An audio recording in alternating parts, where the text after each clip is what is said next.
नमस्कार, मैं मीना अरोरा, उत्तराखंड हल्द्वानी से आप सभी के सम्मुख प्रस्तुत करने जा रही हूँ अपनी रचना जिन चाटा तिन पाइया। मन्नत और मिन्नत जब बेअसर हो जाए, चारों ओर जब सब हाथ से फिसलता नजर आए, ऐसे में बिल्कुल न घबराएं, चाटुकारिता अपनाएं और जीवन सफल बनाएं। चाटुकारिता ऐसी कला है जो अनेक वर्गों में बटी हुई है। चाटुकारिता का इतिहास बहुत पुराना है। कुछ बुद्धिजीवियों का मानना है कि जब मानव सभ्यता ने धरती पर जन्म लिया, तभी चाटुकारिता ने भी जन्म लिया।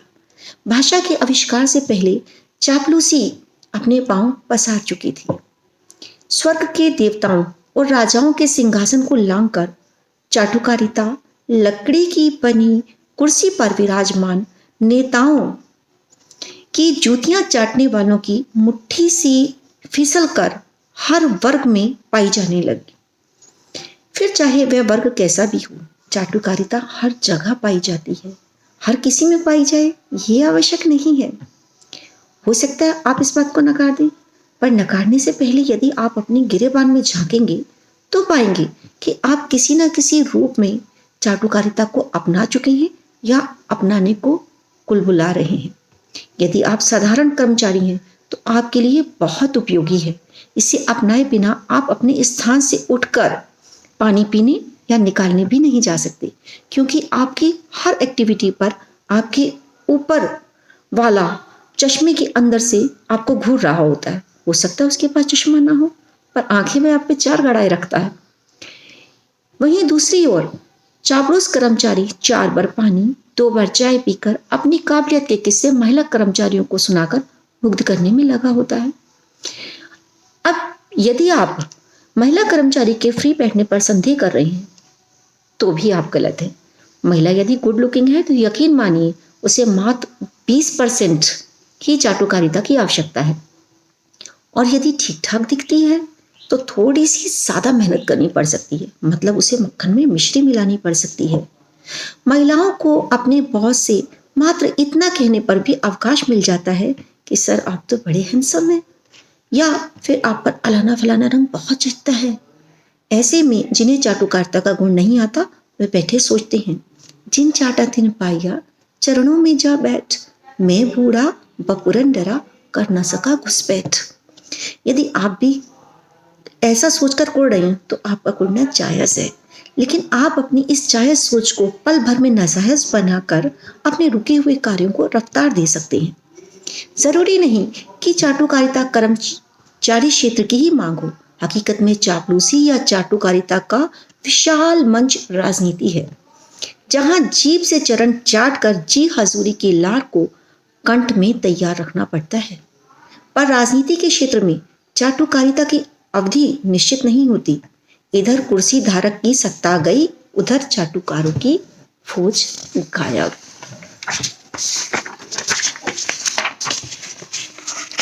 सरकारी कर्मचारियों को इस कला की आवश्यकता ऑफिस की पहले दिन से रिटायरमेंट तक पड़ सकती है।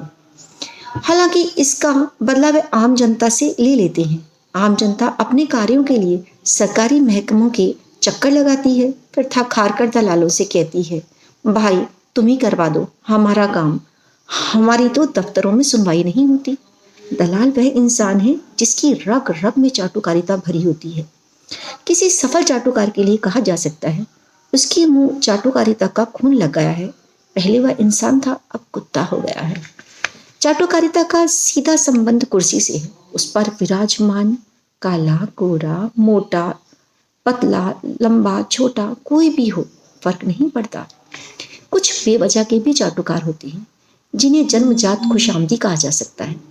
ऐसे बालक बाप की जेब से खुशामद करके पैसे निकलवाने में बड़े माहिर होते हैं और बड़े होकर सच्चे चाटुकार बनते हैं। कुछ बड़े ही धार्मिक प्रवृत्ति के भी चापलूस होते हैं, जो ईश्वर को भी मक्खन मारने से बाज नहीं आते। जितने मुंह उतनी चापलूसी। कुछ सरल हृदय सचमुच इस कार्य को नहीं कर पाते। यदि उनसे इस बात पर कहा जाए तो कहते हैं, ये हुनर हमने ना सीखा, ना किसी कक्षा में हमें सिखाया गया, जहां थे वहीं पड़े रहे, एक कदम हमसे आगे नहीं बढ़ाया गया। मतलब आगे बढ़ने के लिए, बिना मेहनत सफलता की सीढ़ियां चढ़ने के लिए चापलूसी अति आवश्यक है। कुछ भोले भाले चाटुकार भी होते हैं। उनका मानना होता है कि वे चापलूसी से कोसों दूर है। कभी जिक्र छेड़ दो तो पोपला समूह बना के कहते हैं, भाई हमसे नहीं होती बेकार में दूसरों की चापलूसी, हम तो थोड़ा बहुत ऑबलाइज कर देते हैं। अब देखो, साल भर में होली, दिवाली जैसे त्योहार और साहब भीम साहब का जन्मदिन, प्यारे प्यारे बच्चों का बर्थडे और एक वैवाहिक सालगिरह, ऐसे में तोहफा देकर ऑबलाइज करना, इससे चापलूसी कहना शोभा नहीं देता। वैसे भी ऑबलाइज करना चापलूसी का प्राय है भी नहीं। प्रशंसा जब हद से बढ़ जाती है, नाकाबिल को काबिल बनाती है। अब और क्या समझना समझाना, यही तो सच्ची चाटुकारिता कहलाती है। सच्चे और निष्ठावान चाटुकारों की कहानियां हम अपने पूर्वजों के मुख से भी सुनते आए हैं। पूर्व समय में राजाओं महाराजाओं के दरबार में चाटुकारिता के लिए भाट चारण प्रसिद्ध होते थे। वे राजाओं की वैभवता और शौर्य की ऐसी ऐसी कहानियां किस्से गढ़ते कि सुनने वाला दांतों तले उंगली दबा ले। चाटुकारिता के निस्वार्थ सेवक सोशल मीडिया पर बड़ी सुलभता से पाए जाते हैं। सोशल मीडिया पर पाए जाने वाली इस निस्वार्थ चापलूसी को न लेना एक न देना दो वाले मुहावरे से भी नवाजा जा सकता है।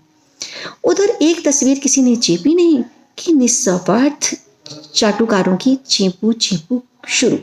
खासकर तस्वीर यदि किसी महिला मित्र की है तो कमेंट करने वाले चापलूसी की सारी हदें पार कर महिला के नख शिक से लेकर उसकी खोपड़ी के अंतिम बाल, तस्वीर में न दिखने वाले दांत, सभी ऐसी ऐसी उपमा कर डालते हैं कि बड़े बड़े चाटुकार भी नतमस्तक हो जाते हैं। उनके द्वारा दिए गए कमेंट पढ़कर महिलाओं के ढांचे बनाने वाला ब्रह्मा भी संशय में पड़ जाता है, कहीं मैंने गलती से अप्सरा तो नहीं धरती पर भेज दी। फिर इंद्रदेव से आश्वासन पा अपने भ्रम के जालों को हटाकर सोचता है, ओह ये तो अंतर्जाल की चाटुकारिता है। आप सभी का धन्यवाद। नमस्कार।